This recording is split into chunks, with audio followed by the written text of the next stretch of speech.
हरे कृष्णा, राधे राधे। तो हम लोग अपने जो है इलेक्ट्रिसिटी के एंडिंग पोर्शन पर आ चुके हैं, जहां पे आपका इलेक्ट्रिसिटी चैप्टर जो है वो खत्म हो जाएगी। ठीक है ना।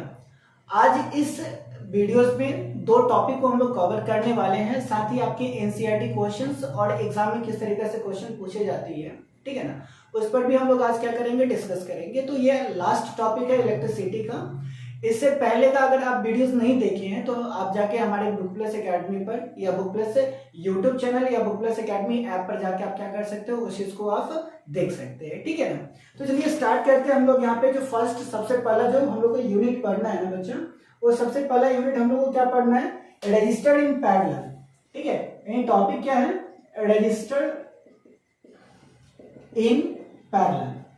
ठीक है, रजिस्टर इन पैरेलल कहने का मतलब होता है कि जब इलेक्ट्रिकल सर्किट में, ठीक है ना, किसमें, इलेक्ट्रिकल सर्किट में एक से ज्यादा जब रजिस्टर कनेक्ट होता है ना, तो हम किस तरीके से इलेक्ट्रिसिटी डिवाइड कर सकते हैं, ठीक है ना, किस तरीके से हम लोग रेजिस्टेंस निकाल सकते हैं, किस तरीके से इलेक्ट्रिसिटी का वैल्यू निकाल सकते हैं, सो आज पढ़ेंगे। तो सबसे पहले बात कि हमको ना डायग्राम पता होना चाहिए कि अगर कोई भी रेजिस्टेंस हो ना, वो पैरेलल डायरेक्शन में क्या हो, अगर लगा हुआ हो, सजा हुआ हो, अरेंज हो, तो कैसे रहता है। तो मान लेते हैं कि इस तरीके से क्या इलेक्ट्रिकल सर्किट है, ठीक है, और इलेक्ट्रिकल सर्किट में मान लेते हैं यहाँ पे कि R1 ये क्या है, रेजिस्टेंस है। जस्ट R1 के पैरेलल, ठीक है, ये क्या हो गया, पैरेलल हो गया, ये R2 रेजिस्टेंस फिट हो गया। और इसी तरीके से यहाँ पे मान लेते हैं कि एक और रेजिस्टेंस मान लेते हैं, ये क्या हो गया आपका यहाँ पे R3 हो गया। ठीक है, तो ये पैरेलल हो गया। और यहां से इस तार को, इस वायर को लाके हम लोग क्या करते हैं यहाँ पे कि कनेक्ट कर देते हैं बैटरीज के साथ में। ये बड़ा सा जो निकला हुआ है ना, पॉजिटिव टर्मिनल हो जाता है और ये क्या हो जाता है, निगेटिव टर्मिनल हो जाता है। और ये मेरा क्या है, बैटरीज है। ठीक है ना, या यहाँ पे लिख सकते हैं हम लोग क्या, वोल्ट लिख सकते हैं। अब बताओ कि इस बैटरी से अगर इलेक्ट्रिक करंट निकलेगा, अगर स्विच को ऑन किया जाए तो करंट तो यहाँ से निकलेगा। ठीक है, तो मान लेते हैं कि यहाँ से करंट क्या निकला, आई निकला, और ये करंट यहां तक गया और फिर जाके क्या किया, यहां पे आया। अब देख पोर्शन यहाँ पे कि पॉइंट ए यहां पे है और पॉइंट बी ये है। ठीक है, तो जैसा ही करंट जो है इस पॉइंट ए तक पहुंचेगा, पॉइंट कहां तक, ए तक पहुंचेगा, तो करंट क्या था, आई था। लेकिन करंट क्या होता है, फिर तीन पार्ट में डिवाइड हो रहा है। एक पार्ट तो ऊपर जा रहा है, एक सामने जा रहा है, और एक क्या हो रहा है तुम्हारा, नीचे आ रहा है। ठीक है ना, तो ऊपर वाले यानी इस वायर में R1 रेजिस्टेंस में जो करंट जाएगी ना, उसको लिख लेते हैं हम लोग क्या, I1 लिख लेते हैं। और ये क्या हो जाएगा तुम्हारा, I2 हो जाएगा। और ये जो जा रहा है ना बच्चा, इसको हम लोग लिख लेते हैं क्या, I3 लिख लेते हैं। ठीक है, ये बस समझना जो है ना, यहीं पर समझना है। अगर ये तुमको समझ में आ गया ना, तो पूरा का पूरा इलेक्ट्रिसिटी यानी पैरेलल कॉम्बिनेशन तुम्हारा जो क्वेश्चन होगा ना, कहाँ पे करंट कितना होता है, वो सब चीज सब कुछ आप क्या कर सकते हो, फाइंड आउट कर सकते हो। ठीक है ना। यानी क्या हुआ यहाँ पे कि एक क्या करा कि करंट निकला, क्या निकला तुम्हारा, बैटरी से करंट आई निकला। और ये जो करंट था ना, वो कितने पार्ट में डिवाइड हुआ, तीन पार्ट में, I1 में, और एक इसमें तुम्हारा I2 में, और एक इसमें तुम्हारा I3 में। कितने पार्ट्स में डिवाइड हुआ, तीन पार्ट्स में। कहां से, पॉइंट ए से। और फिर ये क्या करेगा, R1 से होते हुए जाएगा, ये R2 से होते हुए जाएगा, और ये R3 से होते हुए जाएगा। और फिर यहां तक पहुंचने में ये I1 था, यहां तक ये I2 था, और यहां तक ये क्या था, I3 था। और जैसा ही इस पॉइंट को क्रॉस करके इधर आया ना, तो करंट क्या हो जाएगा तुम्हारा, I हो जाएगा। क्या हो जाएगा, करंट I होगा।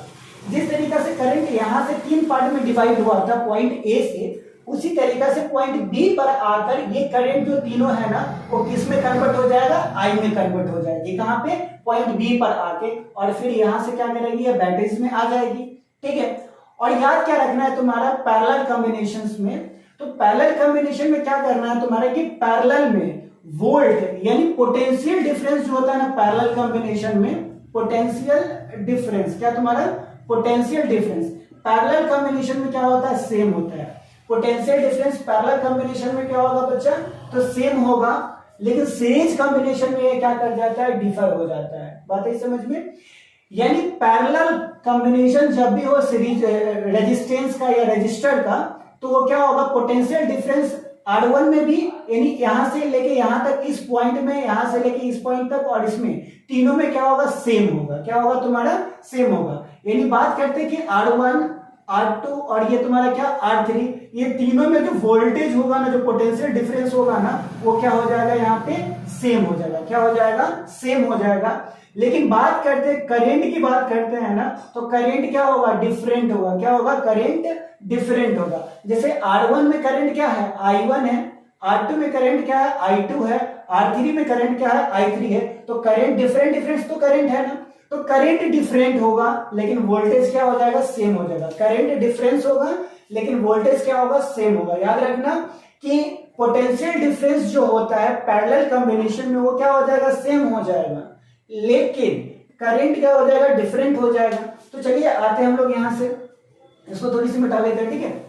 तो देख यहाँ पे बच्चा, जब इतना तुमको पता हो गया ना यहाँ पे, तो हम लोग फर्स्ट में क्या लिख सकते हैं यहाँ पे, कि जब ये 3 पार्ट में डिवाइड हुआ है करंट, तो हम लोग लिख सकते हैं ना कि I बराबर क्या हो गया, I1 प्लस I2 प्लस क्या तुम्हारा I3, इक्वेशन नंबर क्या तुम्हारा फर्स्ट।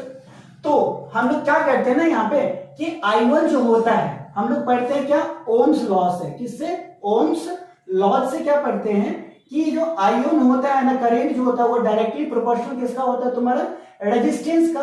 और I बराबर हम लोग क्या पढ़ते हैं, V बाई R पढ़ते हैं, ये तो पढ़ते हैं, ठीक है। अब ये बता कि जब I बराबर V बाई R पढ़ते हैं, तो I1 बराबर हम क्या कर सकते हैं, क्योंकि पोटेंशियल डिफरेंस तो सेम है ना तीनों में, तो V बाई क्या लिख सकते हैं, R1 लिख सकते हैं क्या, तो बिल्कुल लिख सकते हैं, ठीक है। I को लिख सकते हो तो V बाई क्या कर सकते हैं, R2 लिख सकते हैं, ठीक है। I3 लिख सकते हैं तो बिल्कुल लिख सकते हैं, V बाई क्या हो गया, R3 हो गया। तो देख I1 का वैल्यू मेरा क्या होगा, V बाई R1 हो गया, I2 का वैल्यू V बाई क्या हो गया, R2 हो गया, और I3 का वैल्यू क्या होगा, V बाई R3 हो गया। तो बताए यहाँ पे कि जब हम लोग I बराबर I1 plus I2 plus I3 लिख सकते हैं, तो इक्वेशन फर्स्ट में I1, I2, I3 का वैल्यू डाल सकते हैं कि नहीं डाल सकते हैं, तो डाल सकते हैं। तो I1 का वैल्यू क्या है, V बाई R1 है, I2 का V बाई R2 है, और ये तुम्हारा क्या है, V बाई R3 है। क्या है तुम्हारा, V बाई R3, ठीक है। तो I is equal to, V भी तो कॉमन हो गया, तो V बाहर आ गया, तो 1 बाई क्या हो गया, R1 प्लस 1 बाई क्या हो गया, R2, और प्लस में 1 बाई क्या हो गया तुम्हारा यहाँ पे R3 हो गया। बता इतना समझ में आया, बता आया कि नहीं आया, ठीक है। हाँ या ना बता, थोड़ी सी यहाँ पर नहीं दिख रही है, ठीक है। तो इस चीज को जो हम लिखे है ना बच्चा, यहाँ पे इस चीज को लिखे हुए हैं कि V भी तो कॉमन है ना, तो V हम लोग क्या किए, निकाल लिए, ठीक है। तो बच क्या गया, R1 plus 1 by R2 plus 1 by क्या तुम्हारा R3। अब यहां पर देखो कि हम लोग ओम्स लॉ से क्या पढ़ते हैं, I बराबर क्या होता है, V बाई R होता है ना, I बराबर क्या हो गया, V बाई R। तो I की जगह पर हम लोग क्या लिख सकते हैं, V बाई R लिख सकते हैं। तो V into 1 by R1 plus में 1 बाई R2 और प्लस में 1 बाई क्या हो गया, R3 हो गया। ये V से भी खत्म हो गया ना, तो 1 बाई R बराबर क्या हो गया, 1 बाई R1, 1 बाई R2 और 1 बाई क्या हो गया तुम्हारा R3 हो गया। बता समझ में आया क्या, आया ना, बता समझ में आया क्या नहीं आया, ठीक है। तो इतनी इजी कैलकुलेशन है, बात ही समझ में, यानी बहुत ही इजी कैलकुलेशन है। आप लोग थोड़ी सी अगर दिमाग लगा लोगे ना तो इस चीज को समझ सकते हो। बता इतना समझ में आया कैलकुलेशन क्या, हाँ या ना बता, आया कि नहीं आया, ठीक है। चलो, यानी यहां पर क्या है तुम्हारा, कि थोड़ा सा हम ऊपर में लिख लेते हैं कि इस वाले इक्वेशन को उठा के चलते हैं, ठीक है ना। तो I वाला क्या हो गया तुम्हारा, V 1 by R1, 1 by R2 और 1 बाई क्या हो गया यहाँ पे R3 हो गया। अब देख ओम्स लॉ के हिसाब से V बराबर क्या होता है, I बराबर V बाई R होता है। तो इस I की जगह पर हम लोग किसको पुट कर देते हैं, V बाई R को। तो V अपन क्या हो गया, R1 R2 और ये क्या हो गया R3 हो गया। V से भी से कैंसिल हो गया तुम्हारा, तो 1 बाई R बराबर 1 बाई R1 प्लस में 1 बाई R2 प्लस में 1 बाई क्या तुम्हारा R3। और यही होता है पैरेलल कॉम्बिनेशन में क्या, टोटल रेजिस्टेंस। तो टोटल रेजिस्टेंस क्या होगा, 1 by RP is equal to 1 by R1 plus 1 by R2 plus 1 by R3। बता समझ में आया क्या, ठीक है। तो ऐसे करके हम लोग क्या कर लेंगे, पूरी चीज को लिख लेंगे, हाँ या ना बता, ठीक है। चलो ये हो गया तुम्हारा क्या, फॉर्मूलाज हो गया, ठीक है। तो फॉर्मूलाज लिख सकते हैं हम लोग ऐसे, देखो फॉर्मूला क्या लिख सकते हैं, 1 बाई R बराबर 1 बाई R1, 1 बाई R2 और 1 बाई क्या तुम्हारा R3, हाँ या ना बता। चल सही है कि नहीं है? ठीक है, अब तुम्हारे एनसीईआरटी क्वेश्चन को घराक से कर लेते हैं, तुरंत ही कर लेते हैं। ठीक है, चलो एनसीईआरटी क्वेश्चन आ जाते हैं। एग्जाम्पलर क्वेश्चन तुमको हम समझाते हैं। ठीक है, ऐसा मत समझना कि सर को नहीं आ रहा है। ठीक है, एग्जाम्पलर क्वेश्चन तुमको हम बता देते हैं, आप जाके क्या करना कि बैक एक्सरसाइज क्वेश्चन होगा ना, एज इट इज दिया गया होगा, ऐसे ही दिया गया होगा। ठीक है ना, तो आप क्या कर सकते हो, वहां से जाओ, देखो और बना लेना। ठीक है, समझ में आई बच्चा? चल देख, यानी एग्जाम्पल नंबर 11.8, यानी 11.8 में बोलता है कि suppose the resistance R1, R2 and R3 values, यानी दे रखा है क्या, R1 का वैल्यूज देख रहा है, पहले एग्जाम्पलर देख ले। एग्जाम्पलर क्वेश्चन 11.1, R1 का वैल्यू क्या है, 5 ओम है। R2 का वैल्यू दे रखा है तुम्हारा क्या, 10 ओम दे रखा है। R3 का वैल्यू दे रखा है तुम्हारा यहाँ पर क्या 30 ओम दे रखा है। यानी कहने का मतलब है तुम्हारा कि इलेक्ट्रिकल सर्किट है इस तरीका से। ठीक है, ऐसे करके इलेक्ट्रिकल सर्किट है, यहाँ पे ऐसे करके इलेक्ट्रिकल सर्किट है। ठीक है, और यहाँ पे क्या है कि एक बैटरी जुड़ी हुई है, और इस बैटरी का जो वोल्टेज है ना, वो वोल्टेज है तुम्हारा कितना, 12 वोल्ट है। कितना वोल्ट है, 12 वोल्ट है। कितना है बच्चा, 12 वोल्ट है। तो कहता है कैलकुलेट करने के लिए कि फर्स्ट में करेंट थ्रू ईच रेजिस्टर्स, क्या करना है तुम्हारा, करेंट थ्रू ईच रेजिस्टर। यानी पहला में बोलता है तुम्हारा करेंट कि ईच रेजिस्टर में कितना करेंट होगा। ठीक है, तो सबसे पहला ये R1 हो गया, R1 का वैल्यू 5, और ये हो जाएगा 10, और ये होगा 30। देख क्वेश्चन कुछ भी हो, सबसे पहले तुमको कैलकुलेट क्या करना पड़ेगा बच्चा, पता है? कैलकुलेट सबसे पहले तुमको करना क्या है कि रेजिस्टेंस कैलकुलेट कर लेना। क्या कैलकुलेट कर लेना, रेजिस्टेंस, टोटल रेजिस्टेंस कैलकुलेट कर लेना। तो देख टोटल रेजिस्टेंस हम लोग कैलकुलेट कर लेंगे, फॉर्मूला लगा के 1/R1 plus 1/R2 plus 1/R3। तो 1/R, देख यहाँ पर क्या है, 5, 10, और ये क्या तुम्हारा 30, और 5, 10 और 30 का जो एलसीएम होता है ना, वो क्या होगा, 30 हो जाएगा। 6 टाइम्स में ये आ जाएगा, 2 टाइम्स में, सॉरी 3 टाइम्स में ये आ जाएगा, 1 टाइम्स में ये आ जाएगा। तो 1/R1 क्या हो जाएगा तुम्हारा, 10/30 हो गया ना, 0 से 0 खत्म हो गया। तो टोटल रेजिस्टेंस कितना आया तुम्हारे यहाँ पे, 3 ओम आ गया ना। टोटल रेजिस्टेंस कितना आ गया, 3 ओम आ गया। तो पहला तुम्हारा ये क्वेश्चन बन गया।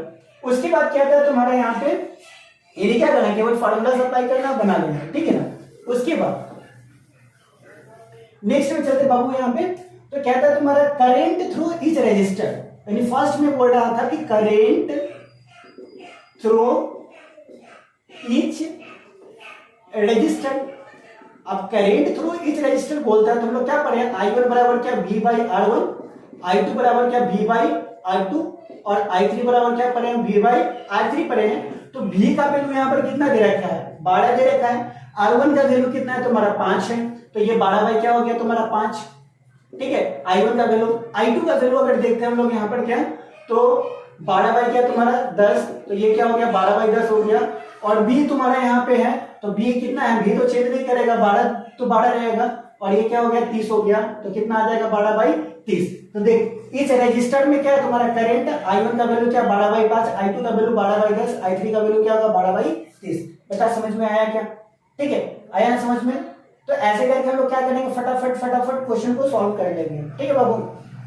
उसके बाद नेक्स्ट में उसके बोलता है टोटल सर्किट रेजिस्टेंस, तो ये हो गया टोटल करंट की बात करता है। क्या करता है तुम्हारा यहाँ पे, टोटल करंट की बात करता है। अब देख जब भी टोटल करंट बोले ना, क्या बोले तुम्हारा, टोटल करंट, यानी टोटल करंट, यानी सर्किट में टोटल करंट कितना था, तो आई का वैल्यू फाइंड आउट करना है। तो जब टोटल बोले ना, तो हमको टोटल रेजिस्टेंस पता होना चाहिए। तो टोटल रेजिस्टेंस कितना, 3 ओम हो गया। ठीक है, तो जब टोटल रेजिस्टेंस 3 ओम हो गया, आई का वैल्यू हमको पता करना है, और V का वैल्यू हमको पता है कि 12 वोल्ट है। तो बता I बराबर क्या होगा, V/R होगा कि नहीं होगा। तो 12 कितना हो जाएगा तुम्हारे यहाँ पर 3, तो कितना आ गया तुम्हारे यहाँ पे, बता 4 एम्पियर होगा कि नहीं होगा। आया ना बता, सही है कि नहीं है, देख ले समझ में आया। तो ये था क्या तुम्हारा पैरेलल लॉस था। ठीक है, पैरेलल लॉ ऑफ कम्युनिकेशन। ठीक है ना, बता समझ में आया क्या, आया ना बता।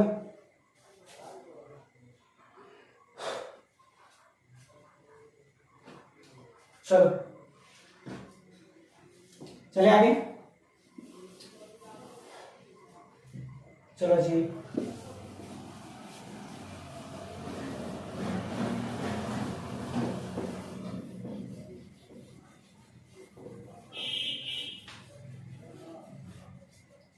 चलो बाबू देखे आगे। आगे जो हम लोग को पढ़ना है यहाँ पे वो heating effect of electric current पढ़ना है। क्या पढ़ना है? Heating effect of electric current. Heating effect of electric current, ठीक है, heating effect of electric current. तो heating effect of electric current का बेसिकली ये बोलना होता है ना, ठीक है, कि जब भी कोई भी कंडक्टर ले लो, क्या ले लो तुम्हारा, कोई भी कंडक्टर वायर ले लो, जैसे मान लेते हैं कि ये वायर है, ठीक है, एक तरह का वायर है ये। अब इस वायर में क्या होगा कि ये तुम्हारा वायर है, ठीक है, ये क्या है तुम्हारा यहाँ पे वायर्स है। अब बता कि इस वायर में अगर करंट फ्लो करेगा, क्या करेगा तुम्हारा, करंट फ्लो करेगा, तो इसका जो रेजिस्टेंस होता है ये अपोज करेगा कि नहीं करेगा, तो करेगा पक्का, ठीक है, यानी करंट फ्लो कर रहा है तो करंट फ्लो करेगा तो ये जो रेजिस्टेंस होता है इसको अपोज करेगा, ठीक है, आगे बढ़ने से रोकेगा। जब ये आगे बढ़ने से रोकेगा तो इस तार में क्या प्रोड्यूस होगा, हीट प्रोड्यूस होगा। क्या प्रोड्यूस होगा, हीट प्रोड्यूस होगा। पता क्या प्रोड्यूस होगा, हीट प्रोड्यूस होगा, यानी करंट आगे की ओर जाना चाह रहा है और रेजिस्टेंस इसको धक्का दे रहा है। क्या दे रहा है तुम्हारा, धक्का दे रहा है। क्या प्रोड्यूस करेगा, हीट करेगा कि नहीं करेगा, हाँ ना बता, चल सही से बोले जल्दी। तो क्या करेगा तुम्हारा, हीट प्रोड्यूस करेगा। और ये हीट किस लिए प्रोड्यूस हो रहा है, तो करंट के कारण प्रोड्यूस हो रहा है। किसके कारण प्रोड्यूस हो रहा है, बता, किसके कारण प्रोड्यूस हो रहा है, तो करंट के कारण प्रोड्यूस होगा। तो जब किसी भी कंडक्टिंग वायर में हीट का प्रोडक्शन किसके कारण होता है, करंट के कारण होता है, तो इसी को तो बोलते हैं हम लोग heating effect of electric current बोलते हैं। क्या बोलेंगे, heating effect of electric current. तो बात ही समझ में। अब heating effect of electric current इसको बोलते हैं। इसमें हम लोग को पढ़ना है सबसे पहले कि heating effect of electric current में बोलता है कि जो एनर्जी जनरेट होता है, हीट क्या है, एक तरह का एनर्जी है। क्या है, हीट एनर्जी है, थर्मल एनर्जी है। हीट की कौन सा एनर्जी है, तो हीट को हम लोग बोलते हैं कौन, थर्मल एनर्जी बोलते हैं। कौन सा एनर्जी बोलेंगे, थर्मल एनर्जी बोलेंगे। कौन सा एनर्जी बोलेंगे, थर्मल एनर्जी बोलेंगे। तो करंट फ्लो करने के कारण क्या कर रहा है कि कंडक्टिंग वायर में हीट का प्रोडक्शन हो रहा है और वो हीट जो है एक तरह का एनर्जी है और उस एनर्जी को बोलते हैं हम लोग क्या, थर्मल एनर्जी बोलते हैं। बातें समझ में कि नहीं भाई, ठीक है। अब बोलता है कि ये जो एनर्जी प्रोडक्शन हो रहा है ना, थर्मल एनर्जी जो प्रोडक्शन हो रहा है, ठीक है, क्या प्रोडक्शन हो रहा है, जो एनर्जी प्रोडक्शन हो रहा है किसमें, कंडक्टिंग वायर में, वो बोलता है कि करंट का क्या होता है, स्क्वायर होता है। यानी जितना इसमें करंट फ्लो कर रहा है इसका स्क्वायर कौन होता है तुम्हारा, इसमें प्रोड्यूस होने वाला, तो क्या तुम्हारा एनर्जी। यानी एनर्जी जो होता है ना वो डायरेक्टली प्रोपोर्शनल टू किसका होता है तुम्हारा, आई स्क्वायर का। यानी बोल सकते हैं कि heat is the directly proportional to square of electricity. Square of क्या तुम्हारा, इलेक्ट्रिसिटी, यानी H directly proportional to I square. First हो गया, ठीक है। उसके बाद बोलता है कि इसके अंदर जो रेजिस्टेंस है ना इस कंडक्टिंग वायर का वो डायरेक्टली प्रोपोर्शनल होता है। क्या होता है, डायरेक्टली प्रोपोर्शनल। तो सेकंड में हम लोग को करना है यहां पे कि heat is directly proportional to resistance. किसका, रेजिस्टेंस का। डायरेक्टली प्रोपोर्शनल किसका, रेजिस्टेंस का। तो H directly proportional to R हो गया। उसके बाद बोलता है कि इसमें जो टाइम कंज्यूम हो रहा है ना, तो हीट जो होता है ना वो डायरेक्टली प्रोपोर्शनल होता है किसका, टाइम का होता है। Heat is directly proportional to time. किसका होता है, टाइम का। हीट किसका डायरेक्टली प्रोपोर्शनल है, तो टाइम का डायरेक्टली प्रोपोर्शनल है। अब ये बता इक्वेशन नंबर थर्ड, ये equation number first, equation number second और इक्वेशन नंबर थर्ड, ठीक है। आई बात समझ में, equation first, equation second, equation third, equation first, second और थर्ड। अब इस तीनों इक्वेशन में देखो कि इधर का जो LHS है ना वो इक्वल है कि नहीं है, हाँ या ना बता, देख इक्वल है कि नहीं है, सही से देख ले, हाँ या ना बता, इक्वल है पक्का ना, ठीक है। जब इक्वल है बाबू यहाँ पे, तो इक्वल है तो तीनों को हम लोग क्या कर सकते हैं, एक साथ लिख सकते हैं क्या, तो बिल्कुल लिख सकते हैं, ठीक है। तो जब बिल्कुल लिख सकते हैं यहाँ पे, तो ये बता कि H डायरेक्टली प्रोपोर्शनल क्या हो जाएगा, आई स्क्वायर आर टी। क्या हो जाएगा, आई स्क्वायर आर टी हो जाएगा। तो बता यहाँ पे कि H बराबर क्या हो गया, आई स्क्वायर आर टी हो गया। क्या हो गया यहाँ पे, H is equal to I square R T हो गया। क्या हो गया, H is equal to I square R T, यानी heat energy directly proportional to square of electricity into resistance into क्या तुम्हारा टाइम टेकन। बात है समझ में। और इसी लॉज को हम लोग बोलते हैं जूल लॉ बोलते हैं। क्या बोलेंगे? जूल्स लॉज बोलेंगे। क्या बोलेंगे? जूल्स लॉ बोलेंगे। बताओ समझ में आएगी? आया कि नहीं आया बता? हाँ या ना बता? ठीक है, इसको क्या बोलेंगे? जूल लॉ बोलेंगे, heating effect of joule law. चलो बताओ आ गया समझ में? तो H बराबर I square R T, H बराबर आई स्क्वायर आर टी। कोई दिक्कत? अरे बता दे, कोई दिक्कत? चलो अब दिक्कत नहीं है तो इस पर क्वेश्चन थोड़ी सी कर लेते हैं। ठीक है, चल क्वेश्चन करते हैं।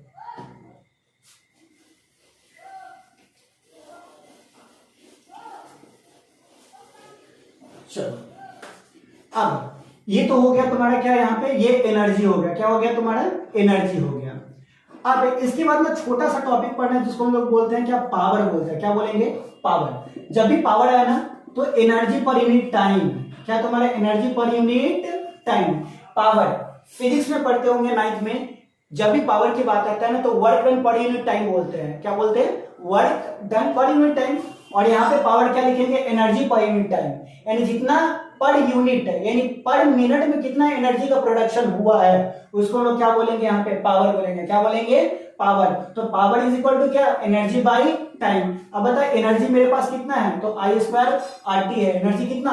आई स्क्वायर आर टी। टाइम मान लेते इसमें कितना लगा? टी लगा। तो ये टी से टी कैंसिल हो जाएगा कि नहीं हो जाएगा? बिल्कुल हो जाएगा। तो पावर बराबर क्या हो गया तुम्हारा? आई स्क्वायर आर हो गया। क्या हो गया? आई स्क्वायर आर। पावर बराबर क्या? आई स्क्वायर आर। पावर बराबर क्या हो जाएगा? आई स्क्वायर आर हो जाएगा। अब बता ओम्स लॉ के हिसाब से क्या पढ़ते हैं? वी बराबर क्या? I R. क्या पढ़ते हैं? वी बराबर आई आर। तो आई बराबर क्या होगा? वी बाई आर होगा कि नहीं होगा? हाँ या ना बता? आई बराबर क्या? वी बाई आर होगा कि नहीं होगा? इससे बता। तो होगा यहाँ पे। तो आई स्क्वायर आर हो गया, तो आई का वैल्यू वी बाई आर, यानी हम लोग लिख सकते हैं ना यहाँ पे आई का पावर में 2 और इंटू क्या तुम्हारा आर। तो आई का वैल्यू कितना? वी बाई आर, और इसका स्क्वायर इंटू क्या तुम्हारा आर। तो V square by R square into क्या हो गया? आर हो जाएगा ना। ये आर से आर क्या होगा? खत्म हो जाएगा। तो फॉर्मूलाज मेरा क्या होगा यहाँ पे बच्चा? देख यहाँ पे, यानी क्या होगा तुम्हारा यहाँ पे? तो ये क्या है कि वी स्क्वायर आर स्क्वायर है इंटू क्या हो गया? आर। आर से स्क्वायर खत्म हो जाएगा, तो वी स्क्वायर बाई क्या हो गया? आर। तो power is equal to V square by क्या हो गया? आर हो गया। Power is equal to V square by R हो जाएगा। बता समझ में आया कि नहीं आया? तो आ गया। एक तो एनर्जी बराबर एच बराबर I square R T, energy is equal to H बराबर I square R T, energy बराबर H square, H is equal to I square R T हो जाएगा। पावर की बात करते हैं तो एनर्जी पर यूनिट टाइम हो जाएगा। पावर क्या होगा? Energy per unit time. Energy per unit क्या? टाइम। तो एनर्जी बाई टाइम आ गया। एनर्जी का formula I square R T लिख दिए, बेटा में टी लिख दिए, बेटा पावर बराबर आई स्क्वायर आर हो गया तुम्हारा, टी से टी खत्म, तो पी इक्वल टू क्या? आई स्क्वायर आर हो गया। आई का जो वैल्यू होता है वो वी बाई आर होता है, वी बाई आर डाले, इसका स्क्वायर किए इंटू आर हो गया, तो V square R square into R हो जाएगा, और आर से स्क्वायर खत्म हो जाएगा, तो क्या आ गया बच्चा यहाँ पे? वी स्क्वायर आर हो गया। तो पावर इज इक्वल टू क्या? V square by R, V square by R. बात समझ में आया? ठीक है, तो ये तुम्हारा क्या हो गया? पावर की बात कर ली हम लोग। ठीक है, चलो क्लियर इतना?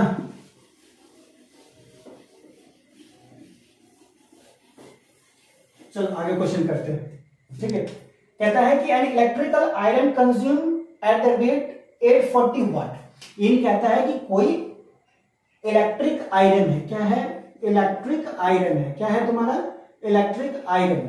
और ये तुम्हारा एग्जाम्पल नंबर है ना, एग्जाम्पल नंबर जो है 11.10 है। कितना है? 11.10 है। इलेक्ट्रिकल आयरन बोलता है, और वो कहता है कि पावर जो है ना इसने कंज्यूम किया है कितना?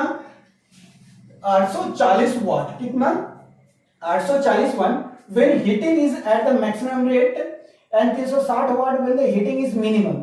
यानी जब मैक्सिमम था ना, क्या मैक्सिमम हीटिंग जब मैक्सिमम था तो कितना पावर का कंजप्शन हुआ है? 840 वोल्ट का। यानी हीटिंग जब क्या था, मैक्सिमम था, हीटिंग क्या था, मैक्सिमम था, तो पावर कितना 840 वाट, पावर कितना 840 वाट।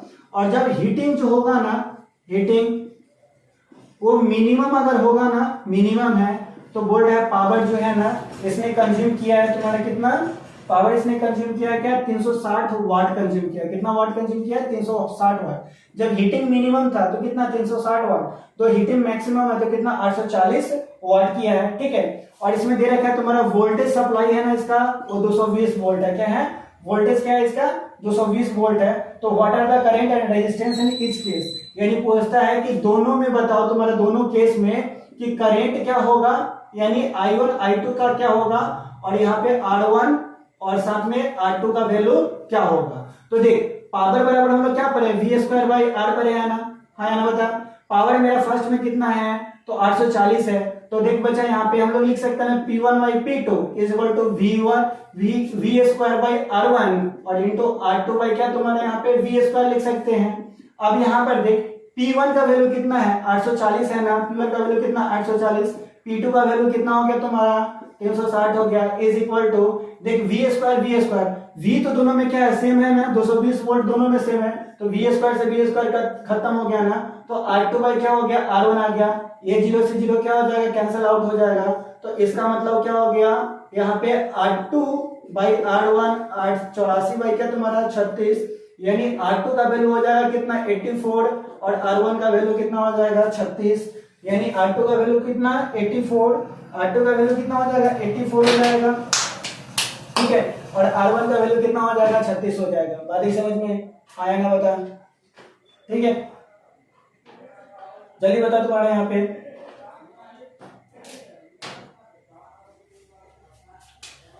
हो गया। उसके बाद P बराबर होता है तुम्हारा क्या, वी आई होता है, क्या बराबर, P बराबर क्या हो गया, वी आई हो गया, ठीक है ना। तो P बराबर जब यहाँ पे वी आई हो जाएगा बाबू, तो देख P का वैल्यू तुम्हारा कितना है, यहाँ पर देखते हैं हम लोग, P का वैल्यू तुम्हारा फर्स्ट केस में कितना, चलो ये देख लो यहाँ पे हो गया।